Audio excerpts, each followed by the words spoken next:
Hi everyone, I'm Jack Red, and I'm going to do another video review, but this time, however, I decided to do one that I hold very dear and dear, Teenage Mutant Ninja Turtles series.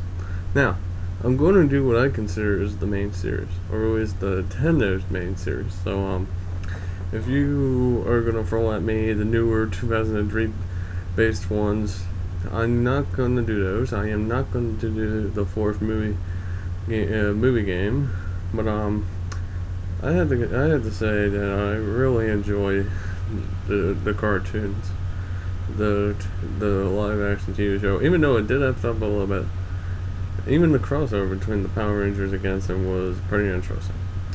However, I'm going to be doing basically I'm going to be doing 4 of the main series games, and then another version of the 4th one, and then I'm going to be doing all 3 versions of the last one. So, I'm going to try to say as much as possible to get it to be within timeline here. The first one is Teenage Mutant Ninja Turtles. This one is for the NES, released the same year I was born, actually, 1989. This game was horrible. I am not going to go in details how, because I have a lot to say here, so I'm going to let you find out on your own on it. But here's your clue. See the underwater level, the hardest part of the whole game, and you see what I'm talking about. Now the next one is what a lot of people wanted in the first place. Teenage Mutant Ninja Turtles 2, the arcade game.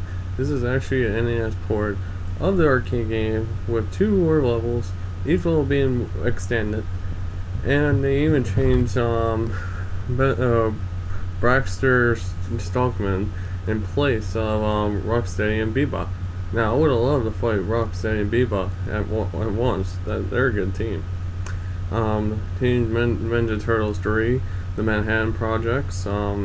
This was even more improvement over the previous 2, because when you die, you can pick whatever turtle you want, not just do it during gameplay. I mean, that's pretty cool right there. You get special moves, and everyone's coming at you. You can surf and fight. I mean, it's pretty fun.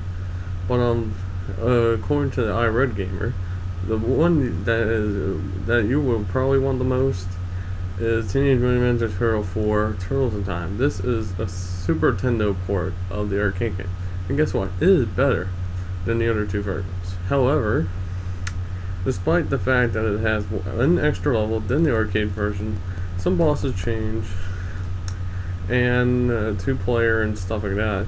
My only complaint against that game really is that it's one of those games that it will force you to beat on a hard difficulty to see the enemies. Now, I really do hate this when it comes to a game, even though it is a good game, but that's the only thing I have against it. Now, here's my other childhood Ninja Turtles game, Teenage Mutant Ninja Turtles, the Hyper... I'm sorry about that, people. Teenage Mutant Ninja Turtle, the Hyperstone Heist, and this is basically a Sega Genesis redesigned version of Turtles in Time. And basically, instead of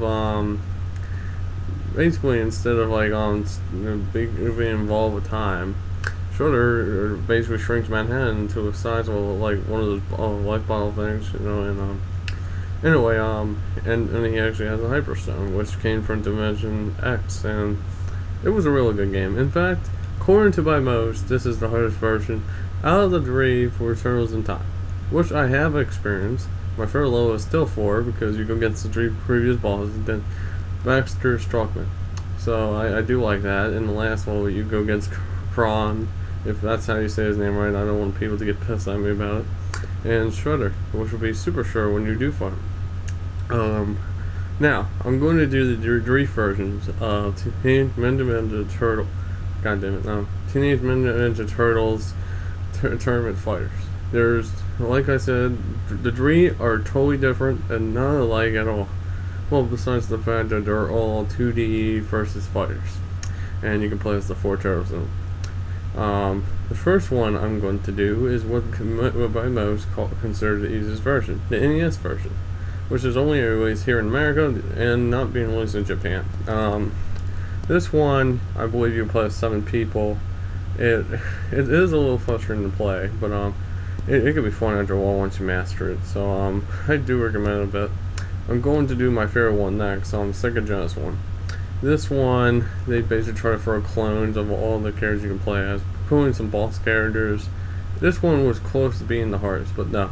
The one I'm going to do after this is actually the hardest one, and you'll see why as I'm telling you.